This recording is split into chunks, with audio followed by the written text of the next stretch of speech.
Hello. So we're celebrating the fact that far away in Petersburg in Russia, the book of prose by Charles Simic about Cornell will be published. And we decided that it's only appropriate to talk to our Petersburg readers, audience, about importance of Cornell in the United States, his story, his works, his legend. Mm-hmm. So I decided to ask to help us one of my favorite readers of art history and colleagues, Karen Kёlер of Hampshire College. Let's start. And I am Polina Barskova.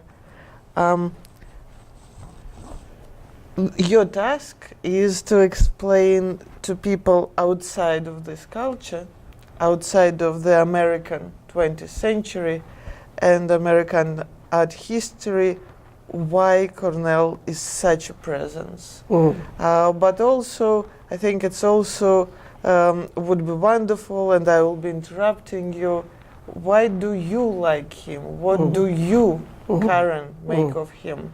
Why he is important today? What is his legacy? So let's start with the beginning. Why is he important? What do people think about when they hear Joseph Cornell? Well, I think, let me go back even a little bit before that. I think people always, when you're an art historian, if you're in, let's say you're at a cocktail party, people always ask you, who's your favorite artist, right? And it's a silly question. Obviously, I like every artist because that's what I do. But I think a more interesting question in terms particularly of the 20th century is who is the most important artist? And obviously, when you're thinking of Western art, people always go immediately to Picasso. But I actually think the most influential artist is Marcel Duchamp. And that's because Duchamp took everyday objects, urinals, bicycle wheels, and put them in configurations that, and then called them art, moving the concept of art away from the actual, virtuoso making of it into the collection of objects. And that's the trajectory where Cornell comes in, that he was a follower of Duchamp and used found objects, including reproductions of other works of art in his combinations, in his collages and his assemblages.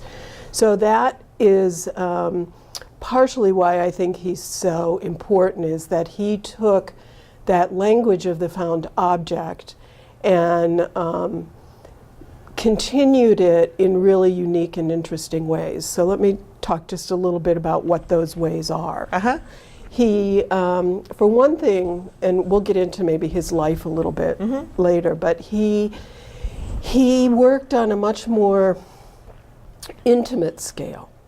He worked in a kind of almost like folk art scale of the memory box, or the private little collection where you put your little things into it. And but then he transformed that from this everyday sort of found object into this realm of artistic presentation.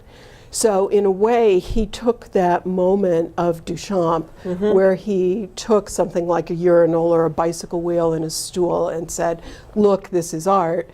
Cornell goes a slightly different way and says, let me collect all these private little mementos, and maybe they'll make sense to you and maybe they won't. But I'm going to put them together in this box or in this configuration and then present it as if it was a picture, right? He is a three-dimensional artist, but he works very two-dimensionally. It's always on the wall, or not always, but almost always on the wall, or presented in that pictorial way. So he's bringing together a lot of really interesting things: the found object, the memento, the folk art act of collecting private little things and then making pictures out of them. Memory. Yeah. Such a hugely fashionable, controversial topic for the 20th century. What for you is Cornell's memory? What does he do of memory? What kind of memory he works with? Very personal. Yes, very personal. It's like he's got a private iconography, right? You see certain things reappear in his art. Birds, Right. balls, the constellations, the evening sky, all kinds of things reappear in his work. And we look at, let's say, a picture of a bird or even a little stuffed bird in one of his things, and we bring our own associations with that, our own memories, right? I have a fear of birds, for example, and they really frighten me. So I look at those and I kind of, tense up a little bit. For him, they obviously mean something else. They're almost like a Wunderkammer, right? He's like creating these little Wunderkammers, or how do you translate that? Cabinet of Curiosity. Cabinet of Curiosities, right? Which is a kind of problematic word because it has othering into it, right? It says, but that's another story. He brings these things into the boxes, and then, for him, they have a wonder, they have a curiosity. He remembers something about the bird and puts them together with these other things. I think one of the most curious objects is the frequency of balls, right? Little balls. Sometimes they're one, sometimes there's more than one, sometimes they're nestled into little glasses, sometimes they're attached to the back of the painting. Is it just like a child's toy? Is it meant to be a planet circling around? Is it, what are those things? So they are real objects. He doesn't manufacture them. He finds them. He doesn't paint them. He finds them. That's, I think, the key thing. So even the act of finding is an act of recovery or memory, right? So he's building memory boxes and then bringing his own iconography into it, his own symbolic system. But it's a symbolic system that we share with him because we recognize those objects. But then what they actually mean to me as opposed to you or to Cornell are different things, right? So there's a place of interaction, of translation, of the meaning of it that then is individualized. Very often when you read about him, one of the first words that comes up is, of course, surrealism. Yes. And since I know that you're interested in surrealism, that would be my next question. But also, let's somewhat complicate it, because very often we think of surrealism as a child of Europe and European anxieties, let's say, right? European 1920s and on. How the American surrealist Cornell enters that constellation?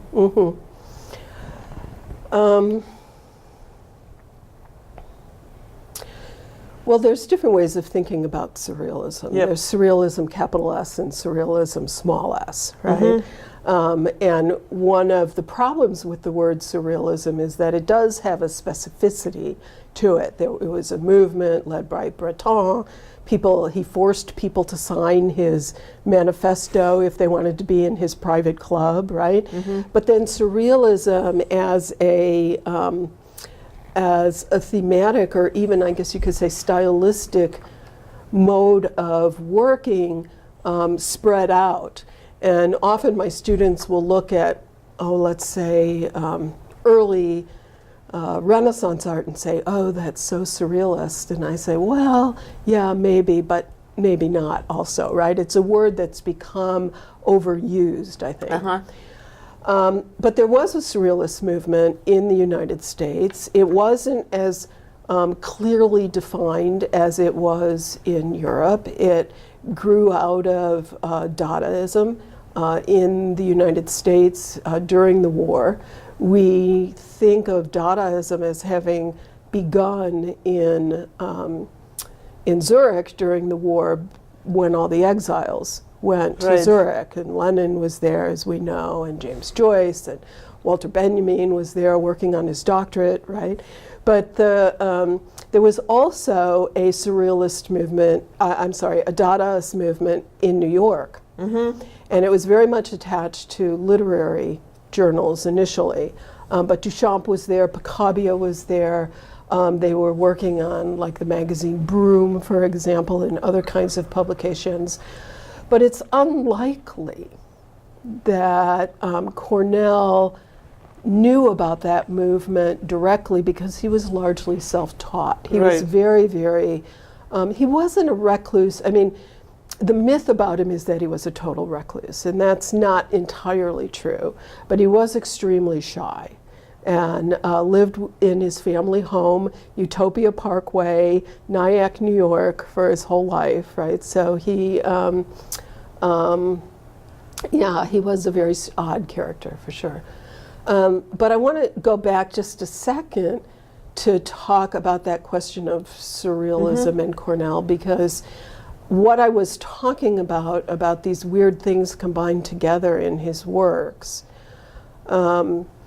is actually comes very much from the idea of the metaphysical poet, where you combine disparate objects together, and that combination of unexpected things, of, well, you'll know this phrase, of making the familiar unfamiliar, right?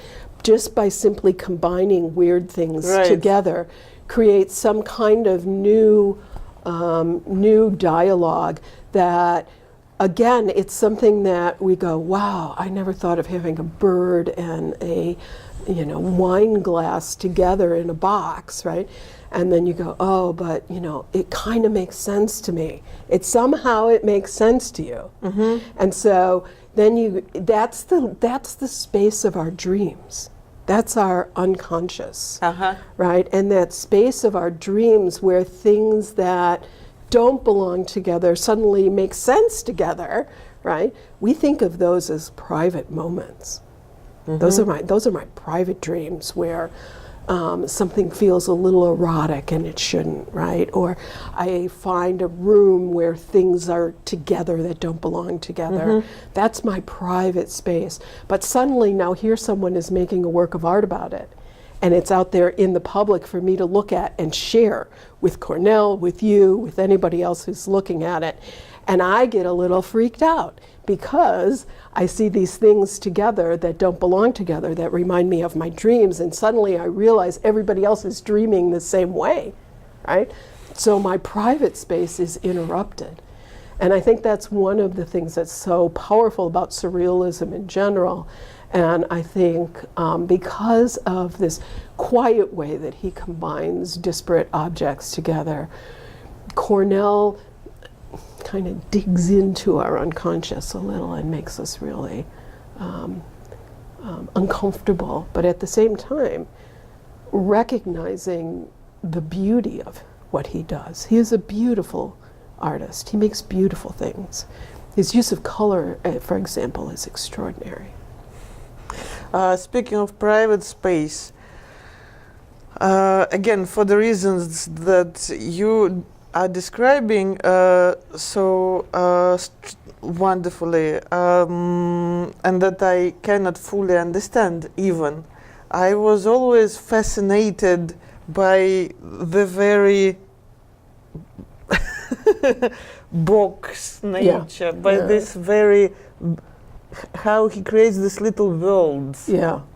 I never really truly could understand why I find it so attractive.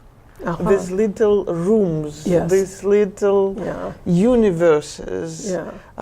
And you said something very interesting, that he is oscillating between three-dimensionality and two-dimensionality. They almost always, at least what I've seen in real, in now we have a couple of his objects exhibited in Amherst College Museum, and a couple I noticed at the Mount Holyoke College. There is, so one can see them; they exist. We are not coming up with this stuff. What makes these boxes so attractive? I think, well, there's, again, going back to the folk art element, the untaught element. He's following in a tradition of what are literally called memory boxes, in where you collect, I don't know, grandma's piece of lace, and the thimble that your mother gave you, and a ticket to an event that you went to that you really liked, right? And you arrange them in a certain way. We all do that. But there is this folk art tradition of actually putting these things together in a display box, and he's continuing that. But I think one of the things that makes his work, again, rise to a level of what we might consider more fine art is that the box becomes a frame for him, right? A pictorial frame. And in that way, he leads us into an illusionistic space that is not the same as just like putting my favorite things together from my, to somehow remind me of people or moments, right? He creates literally an illusionistic space by framing it in the way that he does. And he's also, I mean, there are American artists who worked in the 19th century, super realists. I'm thinking of like Harnett and Pido, who created these super high resolution realistic paintings where they trompe-l'oeil, fool the eye paintings, and he's kind of continuing that tradition too. But I think it's more that his works, often because in the back, he'll have like an actual reproduction of something, a map, image of the night sky, a constellation map, something like that, or another work of art, a postcard of a work of art that he's collected. He confuses that sense of what's three-dimensional and what's illusionistic. And following from what you are saying, and what I find to be so fascinating, is that this very usual, domestic, nostalgic, a little bit boring genre, right? It's supposed to be always covered with dust. A little bit the memory box. He turns it into a dream box. Yes. He boxes dreams. He boxes dreams. That's it, exactly. That's beautiful. Yeah. Which immediately makes it, as you said, I just never could formulate it. Is when we have, one is having a dream, and it's a little ball and a empty glass and a postcard, but you understand that somehow it's about your worst fear or the sweetest desire. Right. And how is that? Right. You make it. Right. Your association makes it. Right. Somehow makes it into, and it is poetry. It's a it's a poetic move, right? It's like the metaphysical poets in the 17th century, John Donne, right? And then continued into the 20th century in the work of modernists like T.S. Eliot, right? So think about his poem, The Love Song of J. Alfred Prufrock, right? Let us go then, you and I, while the evening is laid out against the sky like a patient etherized upon a table. Right. Like, oh my God, right? Right, so it is this sort of, as you said, domestic, right? let us go then, let's go for a walk, and then suddenly there's somebody etherized on a table, right? It's that bam, disparate connection, that metaphysical connection where something isn't what we think it's going to be, or goes somewhere where it's not, we don't think it's going to be. And those spaces exist in poetry, they exist in Cornell, they exist in the work of other collage artists, and they exist in our dreams. So it's this amazing way in which, as you say, our dreams are boxed. Now a little bit about reception. What I understood, reading Simic and also various stuff, that there is certain curiosity. Speaking of curiosities happening on the one hand, again, there is a legend, like with Salinger to some extent, of a total recluse, too shy to talk to a woman, taking care of his disabled brother, speaking of domesticity, and of his mom. But on the other hand, fame comes, and he has rather intense connections. Yes. That is... Yeah.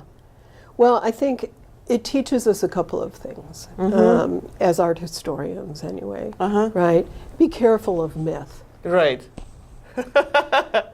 Be careful of seeing things black and white. Either you're a recluse or you're not. Either you're, famous and in Life magazine or you're not, right?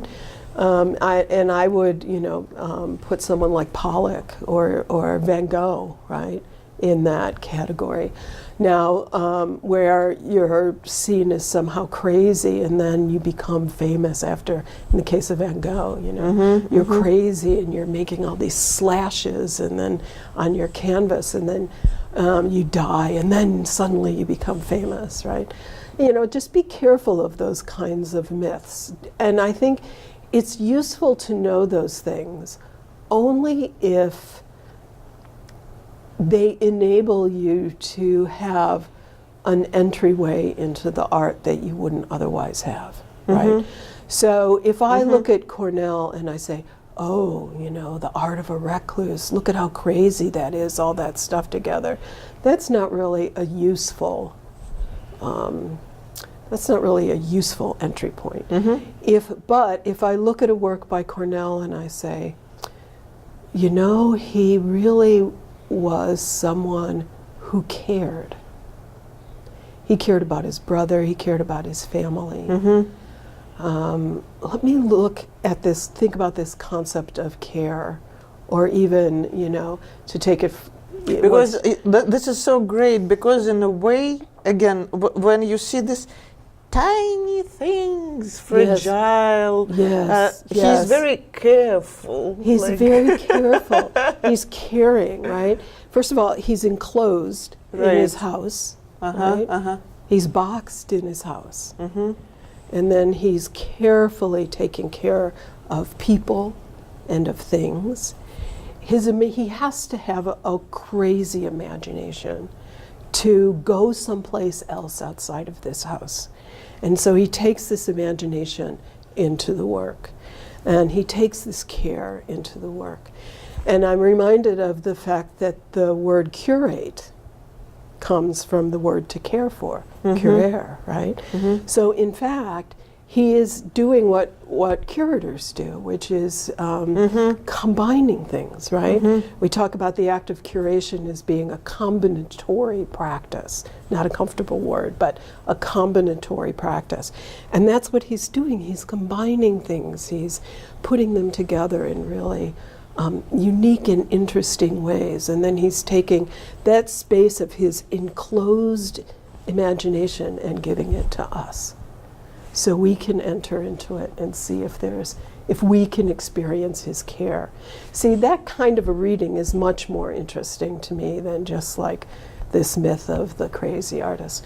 Although it is, I have to say, it is very interesting to me that he had this long-standing relationship with Yayoi Kusama, right? Which is like, she is really, she's like Joseph Cornell on LSD or something, right? She kind of was. Yeah, she moves out into the whole gallery space and combines things together, but gets sort of, she's like a record that's stuck that replays over and over again. Shiny balls, shiny balls, shiny balls, right? Yeah. But isn't that an interesting? I was just preparing. I'm writing this play. I am making this movie about them. Yeah. All filled with shiny balls. Oh, good. All kinds of. Yeah. Maybe our final little series of questions. One will really. Wait, can I go back for 1 second? There's one thing that I wanted to share with you, which I think is important when you think about the reception of Cornell. Not necessarily in terms of his biography in any way, but it has to do with the way that collage that we read collage. And that's that we don't read it in a linear fashion. We read it in a constellation. We connect things together, right? So, for example, if we were to look at, let's find one. This one's perfect. If we were to when we look at this, we don't read it across like this, right? Our eye is drawn to the blue, and then we go blue, blue, blue, or we go, here's the ball, and then we go ball over here, circle over here, right? We forge these connections with color and shape, and not even necessarily in terms of theme or subject matter. It's a visual kind of draw in that causes our eye to move in a lot of different directions. And I think he's an absolute master at controlling that way that we pull things together in a collage. And that's, I think, one of the things that attracts me to his work, is I could spend hours looking at it and finding new pathways to follow by finding new kinds of visual rhymes. Yeah. Connections. Question that might be of real interest for whoever might be watching us in faraway city, but that is very difficult for me. Is Cornell an American artist? Yes, definitely. I would say definitely. What makes him? Like materiality? Yes. Well, he uses things that he finds here. Right. He's continuing that tradition of Peto and Harnett.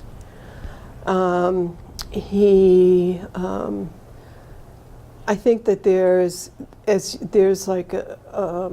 I think he's connected to the material culture of the United States, but I don't think he's only an American artist. And I guess it would depend. I'll throw that question back to you. Like, what do you mean? Like nation state? Is he a nation state? The nation state of America? Does he speak with an American language? Does he speak in American English? No. For me, what makes him a total American artist is that he spends his life on Utopia Parkway. Just outside of New York, right? Yeah. So the energy of New York is there, and it's just barely reaching him. And then he dies, and his work suddenly becomes, in the most famous galleries in New York, and everybody has to have a Cornell.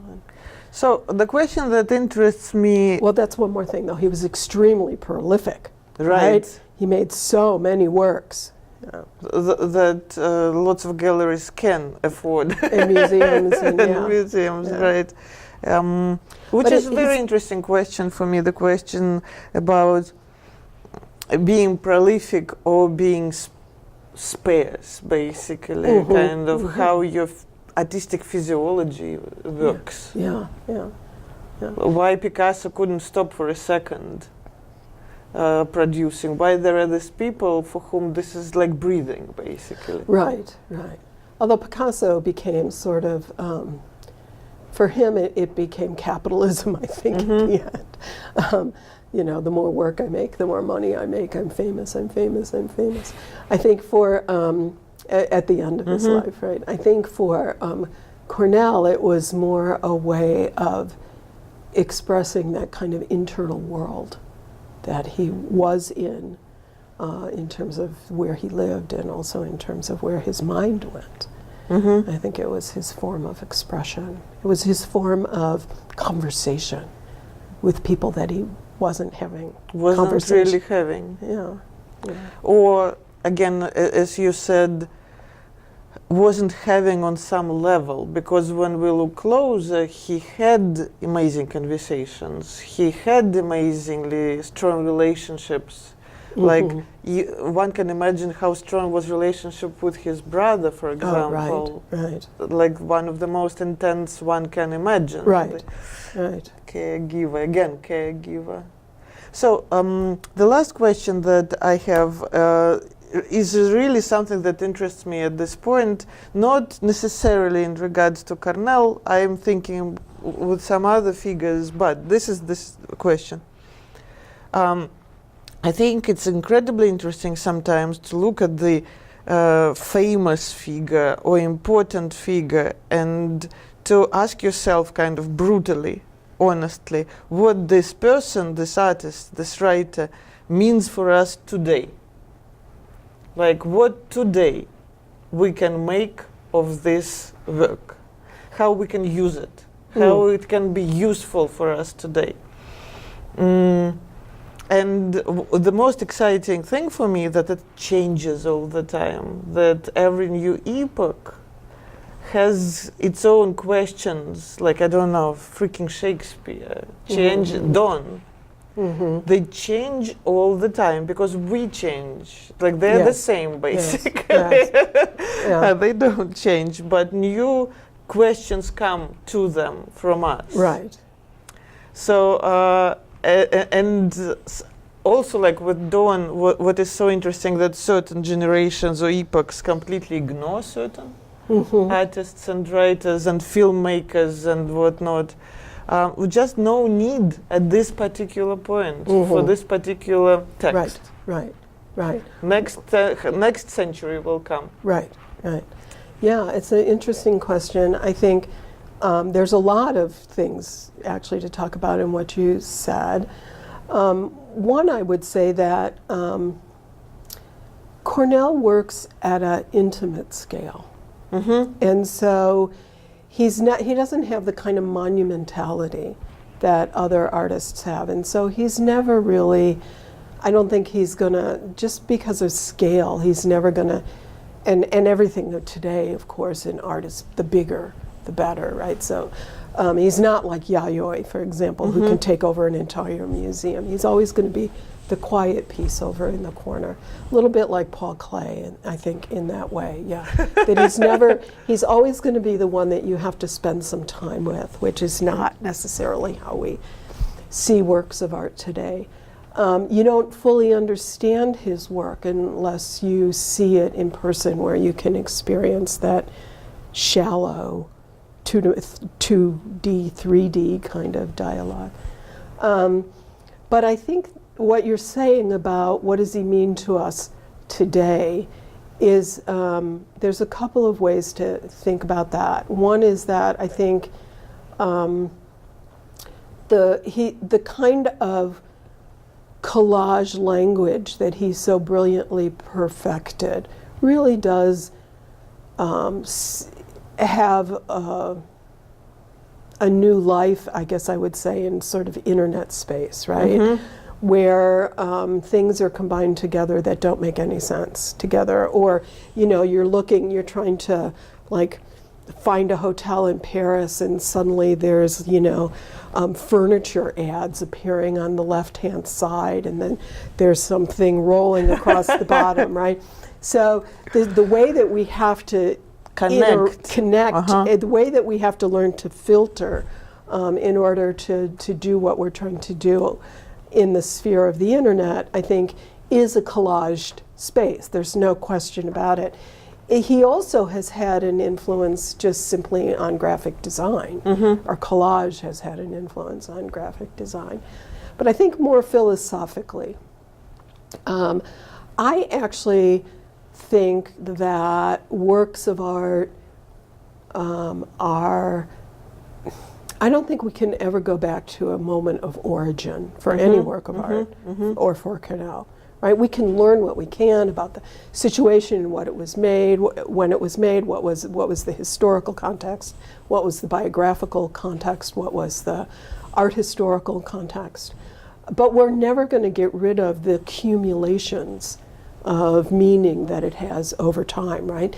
So, for example, I can't look at Cornell and not see Robert Rauschenberg in front of it, right? Or see later artists, I don't know, even Jeff Koons, right, in front of it. I can't get through those layers of artists to go back to some kind of original, because I think I think works of art accumulate meaning over time. Or I can't look at it and not see my own accumulations of things that I've collected, right, to move it away from the world of art. I see my own accumulations, my own memory boxes, my own memories of things, my own dreams. And so there's never, I don't think there's like an originating moment, a primal work of, I don't think a work of art holds on to any kind of a primal moment. But that makes me a little bit different than some art historians who always want to focus on the object as if it has some kind of authenticity that time hasn't changed. No, that was wonderful. Thank you so much. Oh, thank you, Polina. This has been fun. Thank you. Thank you.